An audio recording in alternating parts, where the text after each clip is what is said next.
assets also listed in that SALN? Medyo nagkaka-diferensya sa mga items, yung under kind, year acquired, mode of acquisition. Medyo may Anyway, that, hindi po pwedeng gawing that will reference. be the function of the court to evaluate. Tama po, Mr. Presiding Officer. Salamat po. You will agree with me, Mr. Senator Judge, that under this 2009 SAL, the computation giving a total amount of 14,059,080 is the computation of the figures stated in here falling under current fair market value, and that there is no entry whatsoever under acquisition cost. Tama po yun. Salamat po. Salamat po. Mr. President, may we recognize Senator Escudero, Francis Escudero. Gentleman from Sorsogon. Thank you, Mr. President, and thank you also to Senator Recto for accommodating this representation. Mr. President, just a few questions and a manifestation after that. Mr. Witness, gano'ng katagal na po kayong assessor o nagtatrabaho sa opisina ng assessor's office? I became officer in charge of the city assessor November of 2010, Your Honor. Bago po nun, dyan din po kayo sa opisina yan? I am with the assessor's office 2001, Your Honor. Matanong ko lang ko kayo kasi para na rin sa guidance namin at ng mga tao at nanonood sa atin, yung nakalagay doon na sworn declaration of owner as to the current fair market value, ito po ba'y pinupunuan talaga ng mga nagpa-file sa inyo? Marami po ba kayo nakikita ng ganito o konti? Palagi po bang blanco yan? Karaniwan ho, blanco po yan. Ngayon, sabi sa local government code, kada 3 taon kailangan mag-file yung may-ari ng lupa. May nagpa-file po ba sa inyo? Sa experience ko po, sa ngayon wala pa po. Wala po. May parusa po ba kapag hindi nag-file sangayon sa sections 203 at 202? Pag hindi po, kasi baka may parusa po pala yung hindi ko ginagawa, baka hindi ko rin ginagawa yan eh. May parusa po ba? Sa pagkakaalam ko po, yung section 204 po ang i-implement po namin. Ngayon, sunod na tanong ko po. Again, I know the chair already elaborated on this, but also just to inform not only us, but also all other government officials with respect to this portion of the SALN. Sabi ng SALN form, current fair market value, hindi sa definition, walang nakalagay na current. Sabi, actual value at which the buyer is willing to buy and the seller is willing to sell. Yan din po ang definition sa local government code, hindi po ba? Opo. Ang nakalagay po sa local government code, section 199, fair market value is the price at which the buyer is willing to buy and the seller is willing to sell as determined by the sanggunian. Ngayon, tatanungin ko po kayo, nagpa-file po kayo ng SALN, hindi po ba? Opo. Ano ho yung nilalagay yung fair market value dun sa SALN nyo? Yung nakalagay po ba dun sa ordinansya? O yung sa pananaw ninyo, balor ng lupa ninyo at which a buyer is willing to buy and seller is willing to sell?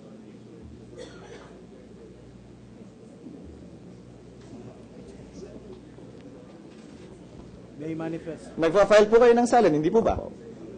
Kinokopya nyo lang po ba rin yung nakalagay na fair market value dun sa ordinansya? Kung may lupa ho kayong pag-aari. Sa pag-file ko po ng Sa inyo po? SALN, Opo. usually ang ginagawa ko is mix eh. Merong Hindi po kayo nasasakdal dito, wag ko kayong mag-alala.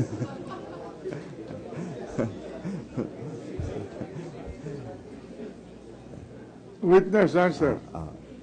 merong base doon sa tax declaration at merong base sa pagkakaalam ko kung magkano yung property ko. As a last point on this issue, Mr. President, I have a problem with being strict with, for the record, with being strict with fair market value. Because quite frankly, right now, or as of December 31, I do not know the current fair market value of the townhouse in which I am living in. Sino bang tatanungin ko? Yung kapitbahay ko na nagbenta, pinakamalapit sa petsa ng December 31, kung magkano? Paano pag kailangan ko ng pera at gusto kong benta ng palugi? So ilalagay ko, willing ako ibenta yung condominium ko, yung townhouse ko worth 5 million sa halagang 2 million lang dahil nagmamadali ako eh. Yun ang ilalagay ko ngayon dito. Tapos sasampalin ako na magsasampa sa akin ng kaso na ang nakalagay sa fair market value sa ordinansya, mas mataas. In-undervalue mo ito. So at the end of the day, Mr. President, Your Honor, unless the law clarifies it, for me, it's logical to have a basis. At least hindi ka mako-question. Dahil ang nakalagay sa ordinansya, ito yung fair market value. That would be the safest, I would assume. Kesa ma-question ka, kung saan mo hinugot, yung fair market value, yung buyer is willing to buy at seller is willing to sell. Taking off from that, Mr. President, Your Honor, I will shift to my point really. I asked this before we came to this point, and I would like to ask the question again of Defense and Prosecution Council. Nandito na po tayo dun sa yugtong nag-cruise na yung dalawang kalye. Sabi at ang teorya ng prosecution, yung lupa daw na nasa pangalan ni Tsarina ay sa kanya, kay Chief Justice Corona, bagaman ang tax deck ay nakapangalan kay Tsarina at yung titulo ay nakapangalan kay Tsarina.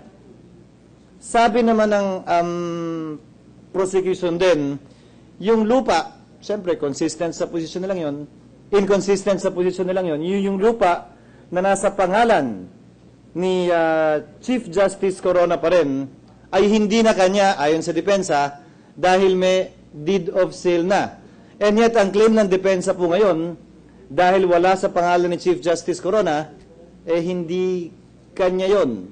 I asked both parties to submit a memorandum on this, but I don't believe we've received it. Can I get the answer from both counsels now? Let me reiterate.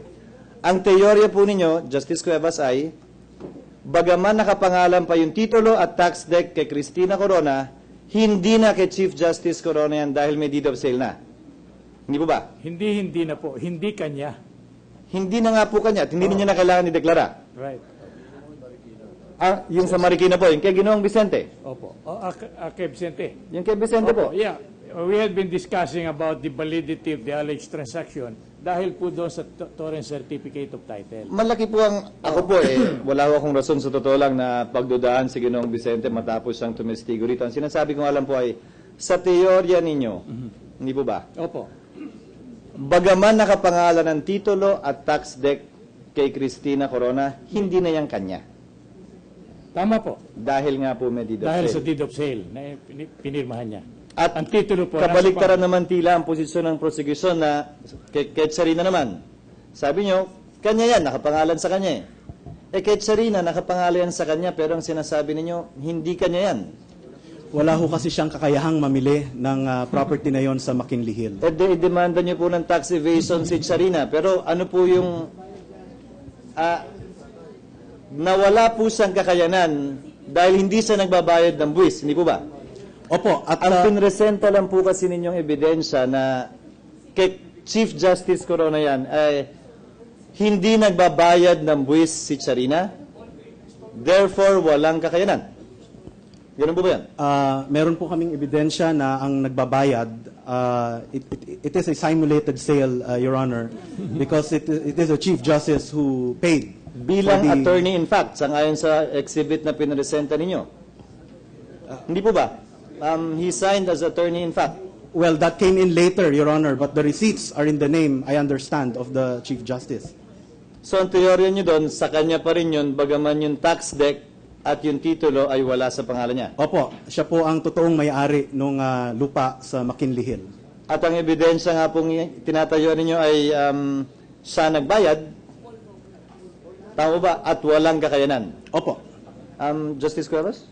Hindi pa po kami nagsisimula magpresenta ng ebidensya rito Nakikiusap po kami sa inyo, nabigyan nyo kami ng pagkakataon sapagkat ang nadinig ninyo, ang nadinig ng this impeachment court, yun lang version ng complainant. As the last point, Mr. President, Your Honor, this is a third matter. Yung number 1 po sa item A ng SALN, meron pong 1, 2, 3, 4, 5, 6, 7, 8 column. Hindi po ba?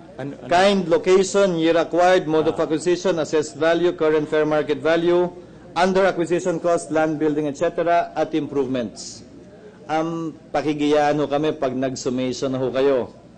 Alam ko na ang allegation po ng complaint ay non-inclusion lamang at walang binanggit kaugnay sa hindi kumpletong pagpa-file, maliban na lamang kung kasama sa teorya ninyong hindi nag-file kapag kakulang. Pero ano po yung, kahit hindi po sagutin ngayon, sa inyong summation na lamang po para hindi maubos yung oras natin, natanong ko na rin po ito dati, 6 out of 8 po, pinunuan. Hindi natin pwedeng sabihin nagsinungaling na tinayuan niya yung fair market value, iniwang blanco kasi yung acquisition cost eh. Ngayon, kung ang iniwan niyang blanco ay yung acquisition cost, paglabag ba yun? Pakibigay po sa amin yung argumento at basihan sa inyong mga summation pagdating po ng panahon. Okay.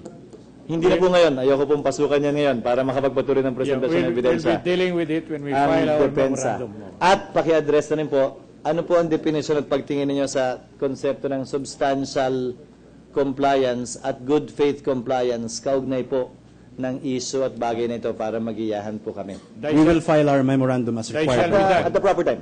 Yes, Thank you, Your Honor. Counsel. Thank you. Please proceed with the trial. Yes, Let's Mr. President. stop these arguments, you know.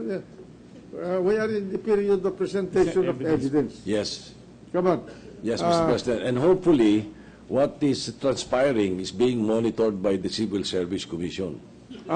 Because it is their SALN form that is somehow confusing, yes, effective and confusing. Come on. So hopefully they will listen to the Senate Committee on Civil Service, chaired by Senator Trillanes, so that we can correct all of this. May we recognize Senator Recto very quickly, Mr. President? The gentleman from Batangas. Thank you very much, Mr. President. I will no longer belabor the issues on 202 of the Local Government Code, 203, 204, going back to the issues of current fair market value, schedule of market values, and assessed values as discussed earlier. But first, I'd like to find out from both the defense and the prosecution to guide me. No? What law says that we must put in the SALN assessed value, current fair market value, and acquisition cost?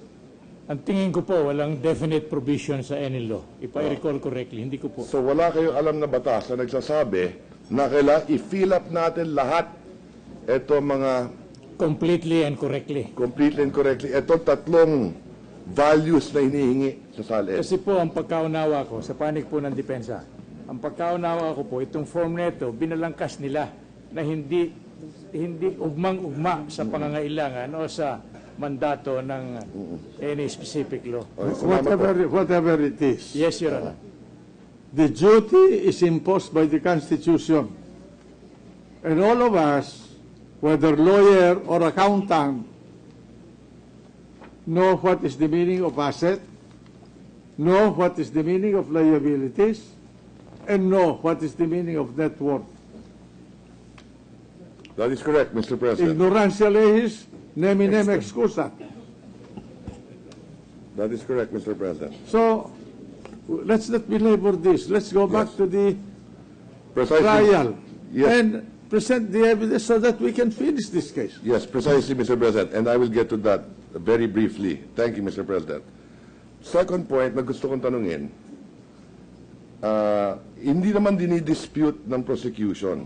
First, meron ba kayong sagot doon sa katanungan ko sa unang katanong sa prosecution side naman? Meron po, Your Honor. The sworn statement of assets, liabilities, and net worth is required under Republic Act 6713. Alam natin yun. Opo. Pero doon nakalagay ba yung assessed value, current fair market, at acquisition cost? Opo, doon po nakalagay? sa form, expected po ang declarant na Hindi, sa sabihin niya. batas nakalagay yun doon, na kailangan itong tatlong value ilagay. Para maintindihan ko. Opo. Nakalagay doon sa batas Opo. na yan. I'll take your word for it and I'll read the law. Thank you. Okay. No one is disputing here, between the prosecution and the defense, what the witness has testified on with regard to the assessed value and the current fair market value as in the SALN. Kasi ito galing naman to sa tax declaration na issued ng assessor. So palagay ko walang dispute dito. Ha? Is that correct? For the prosecution side? No, Your Honor, because there was selective use of the values I'm just appointed. talking about the assessed and the current fair market value in the SALN. That is correct, Your Honor. There is Okay. selective use. For example, for the Yeah, house or lot. I heard your testimony earlier, okay? But tagig lang to, tagig, the 2 condos lang, okay? Kasi apparently the numbers are the same as what has been testified. Yes, Your Honor. Okay? So, ay palagay ko walang dispute dito eh. Ha? Galing to sa tax declaration mismo eh. Okay? Maliwanag tayo dyan. Ha? Kaya tayo mahaba din, not because only of the several judges, gawa no, I don't know why the prosecution is belaboring this issue. Okay? Now, the last point, acquisition cost. Palagay ko nandito yung malaking problema as far as the prosecution is concerned. Bakit hindi linigay yung sa deed of sale? Yung halaga doon. Yun ang ibig sabihin, pati ng Senate President, na lahat tayo naintindihan natin yan sa acquisition cost. Is that correct? Tama po. Tama yon. Tama po. Ngayon, walang kasagutan naman ng depensa kung bakit hindi linagay. Basta sinabi lang, walang linagay. Wala pong nakalagay. Walang nakalagay. I'm just Correct. basing my observation on what appears Correct. in it. So ano ngayon nasasabi ng prosecution? Kung walang linagay, may tinatago, is that what you're saying? Opo. Maliwanag. Opo. Very obviously. Obviously. Opo. Ha? At kung titignan mo yung SAL, mula 92 hanggang sa ngayon, Wala po. walang linagay sa acquisition cost. Tama po yun. Doon lang sa assess at current fair market value may nakalagay. Opo. Tama ba yun? Tama po. So simula noong 92, sinasabi mo, kahit na irrelevant yung 92, at pag-usapan lang natin 2002 hanggang 2010.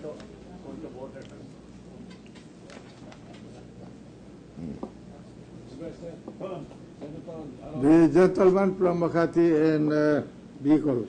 I've been watching the proceedings. A private prosecutor is arguing on points of law. It has been cleared. And the rule is, as stated by the impeachment court, is that when it comes to points of law, only public prosecutors will argue points of law. The private prosecutors can only examine witnesses. A private prosecutor cannot appear for the House of Representatives. Only a congressman can appear for the House of Representatives. We are now talking about theories and all that. So will you please?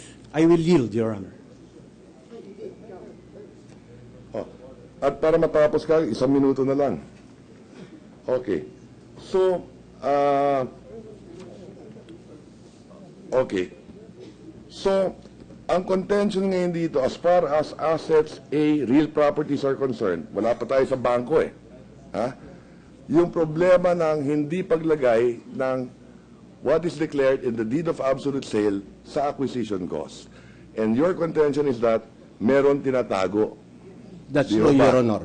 Totoo po yun. Yun ang sinasabi ninyo. Ha? And palagay ko, kung bakit 3 nakalagay dito, ay dahil, halimbawa, pag donation yung property, at meron isang donation dito, meron bang acquisition cost yun? Definitely none. None. Because it is gratuitous. Tama. So wala ka talaga mailalagay sa acquisition cost. Pero sa donation, the value at which you compute the Tax declaration. donor's tax Correct. is the value that must be reflected in your books. Okay. Tama po yun. Kaya pag donation, kaya hinihingi ng batas, yung assessed value for current fair market value, para may basehan sa pagbilang, meron accounting standard na susundan. Ha? So, zero sa acquisition cost, may halaga to, may standard ka.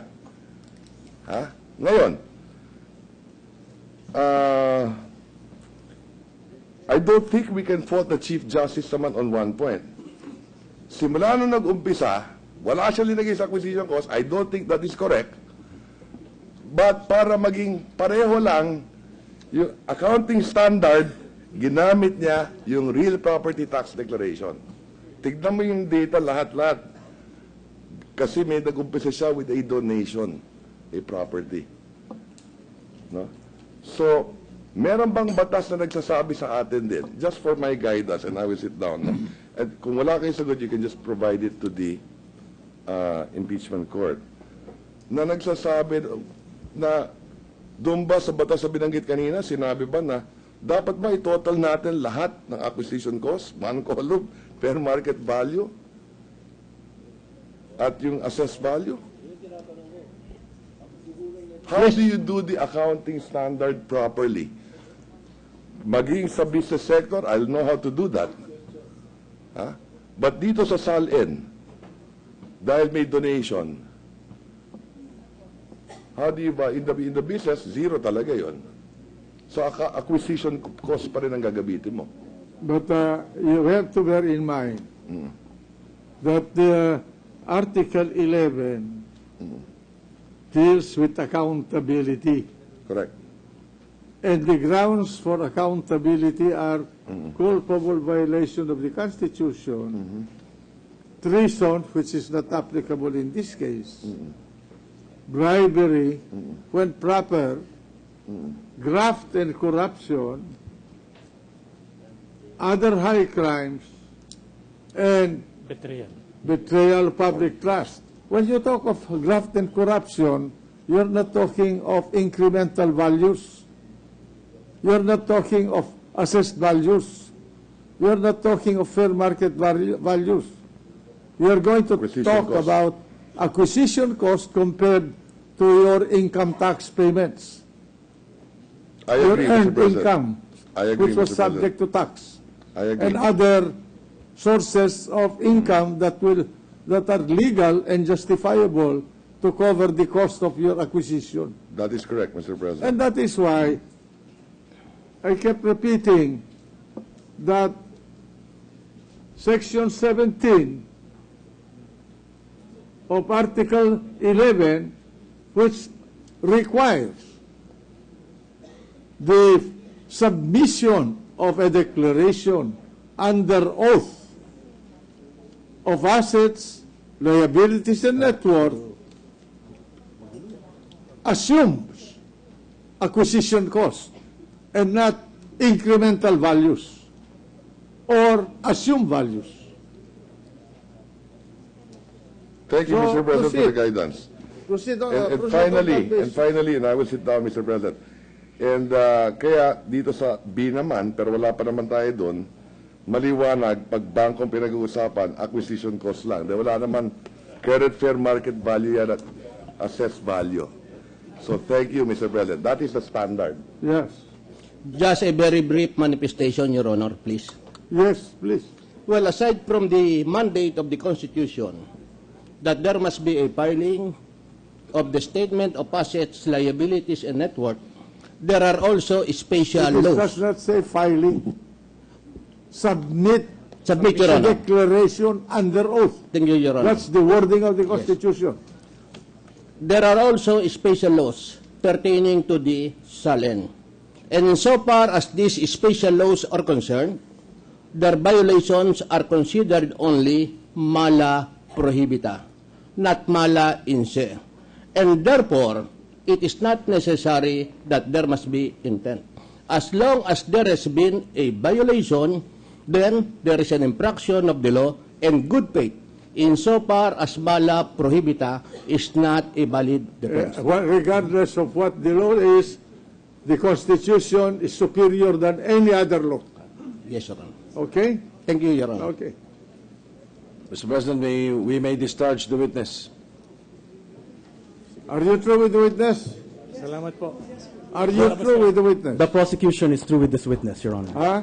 We are through with this witness. About the defense? No redirect, Your Honor. All right. The witness is discharged. Next witness.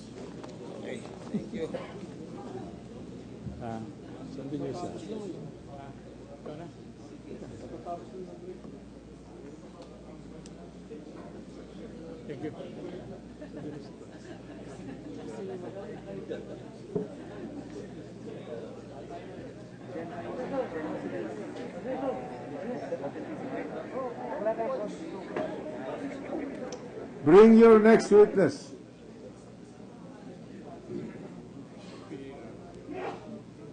Sino yun? Andito na? Andito yung next witness? Andito? Sige. Anong pangalan? Ordonez? Rodolfo? Our next witness, Your Honor, will be Mr. Rodolfo Ordonez. We are calling him, Your Honor. All right, bring him in and swear him and let him testify.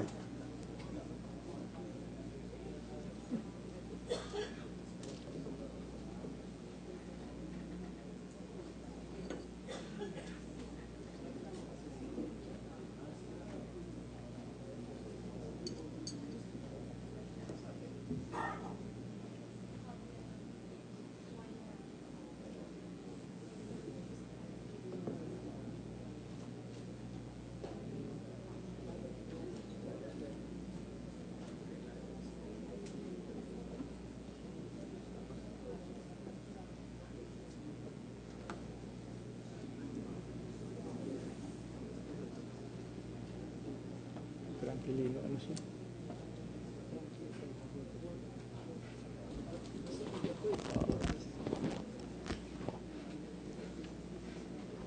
Nire-reviews kasi ako eh.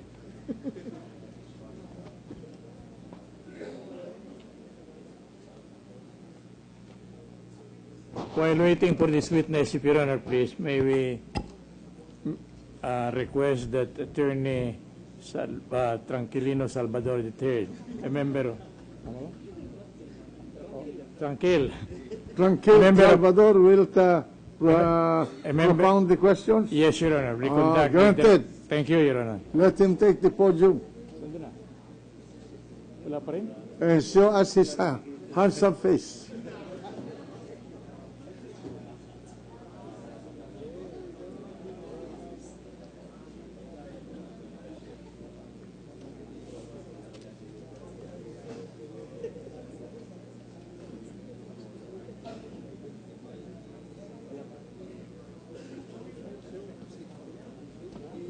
Rodolfo. Okay. Your Honor, Senate President, the witness is now here. Is the witness on the stand? Swear him in.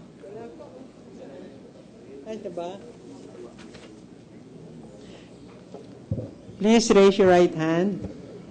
Do you swear to tell the truth, the whole truth, and nothing but the truth in this impeachment proceeding? So help you God. Senate President, can I proceed, Your Yes, Honor? please.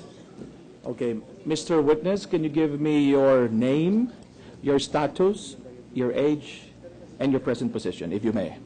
I am Rodolfo M. Ordonez, Filipino, of legal age, married and residing at number 3, Actuarial Street, JSIS Village, Quezon City. Occupation? I am now the officer in charge of the City Assessor's Office. Okay. Of Quezon City. Quezon City. Okay. Your Honor, can I give the offer of testimonial evidence? Yes. Your Honor, the purpose of presenting this witness is to establish the accuracy of the entries of the SALN as of December 21, 2010, and the assessed values and fair market values based on the values appraised by the Assessor's Office of Quezon City, Your Honor. Of all the entries of that SALN or only with respect to the assets With respect, Your Honor, to the assets pertaining to Quezon City property. pertaining to Quezon Yes, City? Your Honor. Okay. Okay. proceed. Mr. Witness, could you please tell us how long have you been the officer in charge of the City Assessor's Office of Quezon City? Actually, I was only designated by the Honorable Mayor Herbert Bistec Bautista as officer in charge last of January 30, 2012. Okay. Prior to your appointment as the officer in charge of the Assessor's Office of Quezon City, what was your position, Mr. Witness? I've been in the assessment service for 30 years, almost 30 years. 6 years in the then municipality of Parañaque as a tax mapper, then promoted to appraiser.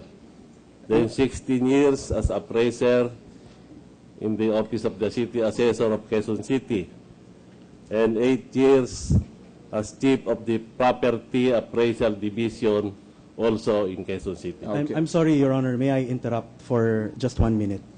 We are willing to admit the qualification. the qualification And of this competence of this witness All right. to identify the documents that he brought, and also the authenticity of the documents that he brought into the court today, to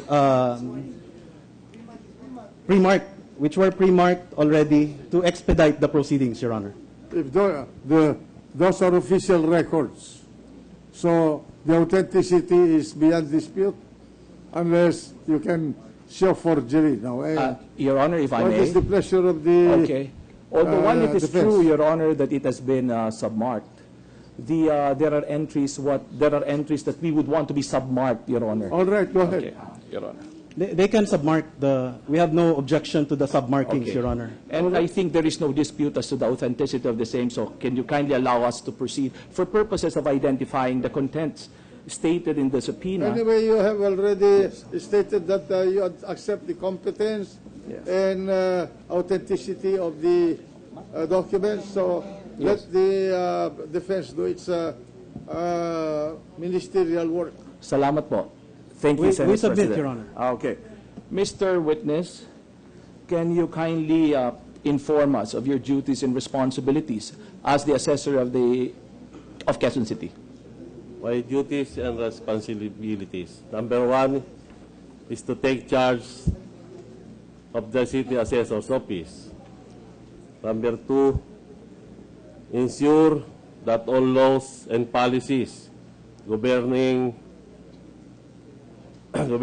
the appraisal and assessment of real properties subject for taxation purposes are properly executed.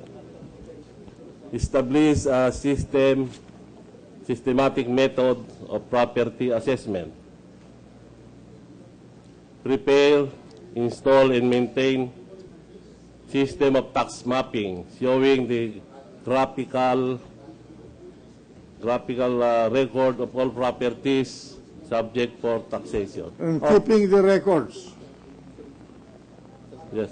And keeping the records. Yes, sir. Okay. Okay. Mr. Witness, could you please tell us why are you here before this honorable court today? Because I received a subpoena from this honorable court to present and bring the original and certified true copies of various tax declarations pertaining to the property owned by the Chief Justice Renato Corona. Okay. Point of order, Mr. President, if you may allow. Mr. President? Who is talking? Here, Yes, sir. go ahead. Yes. Mr. President, the witness' competence is not in question. His official functions as the assessor of Quezon City is not in question. The documents are authentic as admitted by the prosecution. The defense said we just want to encircle certain Yes, Your Honor. amounts.